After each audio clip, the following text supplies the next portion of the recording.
যেহেতু রাদিয়াল্লাহু তাআলা আনহু ওনার কথা মতো এটা সাহাবাদের জন্য খাস, আমি ওনাকে একটা কথা বললাম যে সাহাবাদের জন্য যদি এটা নির্দিষ্ট হয় তাহলে তার দলিল আপনি আগে দিন।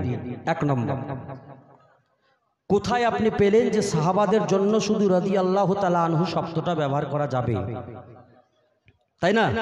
আচ্ছা, উনি আমার আলা হযরত রাদিয়াল্লাহু তাআলা আনহু বললাম, তো ওনার প্রশ্ন হলো যে রাদিয়াল্লাহু তাআলা আনহু কেন বললেন আপনি আলা হযরতকে, অথচ ইনি একজন ওলি কামিল আলিমে দ্বীন, তাহলে সাহাবার থেকে এনার মর্যাদা বেশি হয়ে গেল?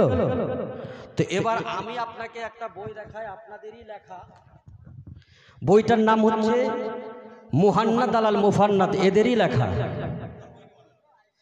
শুনে এই বইটাতে লেখেছে ইয়ানি আকাইদে ওলমায়ে দেওবন্দ, সমস্ত, শুধু একটা এখানে ওলমা নয়, যত আলিম আছে আকাইদে ওলমায়ে দেওবন্দ, সমস্ত ওলমায়ে আকাই, ওই কি বলছে দেওবন্দির ওলমায়ে কেরামের যে আকীদা এখানে পোষণ করেছে সবকটা। বইটা কে লিখেছেন? মাওলানা খলিল আহমদ সাহারানপুরি আল মুহাজিরুল মাদানী সাহেব, না? এখানে একটা কথা শেষে লিখেছেন রাদিয়াল্লাহু তাআলা আনহু।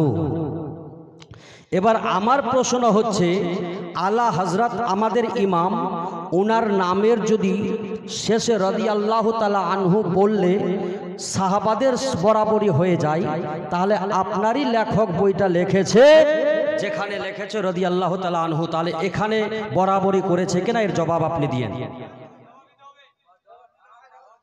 এর জবাব আপনি আগে দিন, এখানে যেটা হবে সেটা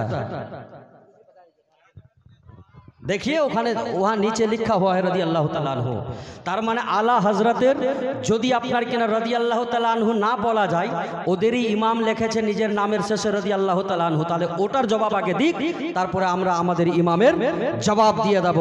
বেরাদার মুসলমান, এটা কোনো সাহাবাদের জন্য খাস নয়। রাদিয়াল্লাহু তাআলা আনহুর শব্দের অর্থ হচ্ছে আল্লাহ ওর উপরে রাজি হয়ে যায়। তাহলে নেক মানুষের জন্য আমরা দোয়া করতেই পারি, কখনো বলছি না আপনার কিনা রহমত বর্ষণ হোক, কখনো বলছে আল্লাহ যেন ওর উপরে কৃপা দৃষ্টি দিক, বিভিন্ন ভাষায় আল্লাহর ওলিদের কথা আমরা বলতে পারি। বেরাদার মুসলমান, আমি আপনার কিনা কি বলবো দিয়ে, যেখানে ফালতু জিনিসে আমি তর্ক বিতর্ক করতে আসিনি। যদি আমি নিজের আওতায় চলে আসি, এখনো বলছি, আমি যদি নিজের আওতায় চলে আসি, এখন আমি নিজেকে কন্ট্রোল করে রেখেছি, যেটা শরীয়তে আছে সেটাই আমি বয়ান করে যাচ্ছি। যদি আমি আমার আওতায় চলে আসি, তাহলে প্যান্ট ঢিলা করে দিয়ে এখান থেকে যাব, প্যান্ট ঢিলা করে দিয়ে যাব। দেখুন কথা হচ্ছে, আমি কালিয়াচকে জীবনী করতে গেছিলাম, আপনার কিনা মথাবাড়ি সাইডে জীবনী করছিলাম, লোক বলছে দিয়ে এখান থেকে এক জীবনী বক্তা ভেগে চলে গেছে। বেরাদার মুসলমান, আপনি বিশ্বাস করবেন না, যখন প্রথম নাইট জীবনী করলাম ওই সময়তে একটা আমি কথা বলেছিলাম, ওই কথাটা একটা সাধারণ হাজি ধরেছিল, কথাটা ধরার পরে সেখানকার আলিমকে বলল, আলিমেরা আমার খেলাফ লড়ল বলছে দিয়ে এই বাক্যটা আপনি ব্যবহার করলেন কেন? কোনো জীবনী বক্তার মুখ থেকে এই শব্দখানা আমি শুনিনি। আমি চ্যালেঞ্জ করেছিলাম, যদি বাপের বেটা আমি যদি হয়ে থাকি তাহলে আপনাকে প্রমাণ দিয়ে এখান থেকে চলে যাব। জালসা করতে দিন, সকালবেলা এর গল্প হবে। বেরাদার, সকালবেলা সবকটা আলিমকে নিয়ে হাজির হয়েছে। আমি বললাম, আপনাদের মধ্য থেকে কে পড়ালেখা করেছে? বলছে অমুক আলিম আমাদের তরফ থেকে পড়বে।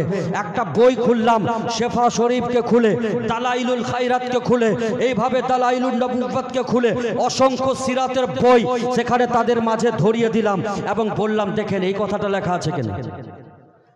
আসলে কথাটা কি ছিল আপনাদেরকে বলে দিই, আপনারাও জেনে নেবেন। আমি জীবনী করতে গিয়ে বলেছিলাম, হযরতে মা আমিনা খাতুনের গর্ভে যখন রাসূলুল্লাহ ছিলেন, তো আমিনা খাতুনের যে গর্ভে ছিলেন ওই সময়তে আমিনা খাতুন কি বুঝতে পেরেছিলেন যে নবী আমার গর্ভে আছেন? পারেননি। কারণ সাধারণ মেয়ে ছেলের যদি পেটে বাচ্চা থাকে, পেট বড় হবে, ভার হবে, মানে অনেক দেহের কাঠামোর পরিবর্তন ঘটে। কিন্তু আমিনা খাতুন বলছেন, আমি স্বাভাবিকভাবে কাটাচ্ছিলাম, আমি টেরই পাইনি। হ্যাঁ, মাঝে মধ্যে ফরিস্তাগণ এসে, উনি তো বলেছেন যে কেউ এসে গায়েব থেকে আমাকে বলতেন যে আমিনা তোমাকে মোবারক হোক, সুসংবাদ প্রদান করি, কারণ তোমার গর্ভে রহমতুল লিল আলামিন আছে। সুবহানাল্লাহ। যখন রাসূলুল্লাহ সাল্লাল্লাহু আলাইহি সাল্লামের আম্মাজান এই কথাটা শুনতেন এবং এটাও বলেছেন যে আমার পিরিয়ড যখন বন্ধ হলো তখন বুঝলাম যে আমি গর্ভবতী। এই যে পিরিয়ডের কথাটা, মাসিক চক্রের কথা যখন বললাম, ওখানকার আলিম ধরে নিল, বলছে যে নবীর মায়ের মাসিক কি করে হতে পারে? কোনো জীবনী বক্তা বলেনি। আমি বললাম কেউ বলেনি তাই বলে কি শরীয়তে নেই? কেউ বলেনি তাই বলে কি ওটাই দলিল? বইটা দেখালাম, পড়ের পরে বলছে যে হ্যাঁ আজকে বিশ্বাস হলো। তার মানে পিরিয়ড একমাত্র হয়নি,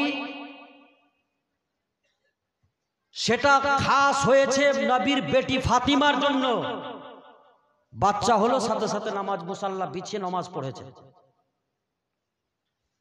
এগুলো থেকে পাক ছিলেন একমাত্র ফাতিমা, ওনার জন্য ওটা খাস। কিন্তু নবীর মায়ের পিরিয়ড হয়েছিল, এটা শরীয়তে আছে দিয়ে। বেরাদার মুসলমান, আমি আগেই বলেছি দিয়ে যে আমি যে এখানে এসেছি বুক ফুলিয়ে বাপের বেটা আপনার কিনা আছি ফলত এখানে এসেছে। আমি কিন্তু শরীয়তের বাইরে কোনো এখনো পর্যন্ত কথা বলিনি। আর যতগুলো কথা আমি এখানে বলছি সব কটার দলিল আমি সাথে নিয়ে ঘুরছি। অতএব হাজারো চেষ্টা করলো আমাকে দমন করার জন্য, পারেনি। আমি যেহেতু এইসব মাসলা মাসাইলের দিক দিয়ে খুব কম বয়ান করি, কারণ আমি জীবনী ফিল্ডে আছি, জীবনী জালসা বেশি পছন্দ করি, যার জন্য আপনার কিনা জায়গা বিশেষে দু চারটা মসলা মসাইল বয়ান করে দিই, যেহেতু মানুষকে শুধরাতে হবে, কওমকে শুধরাতে হবে। কিন্তু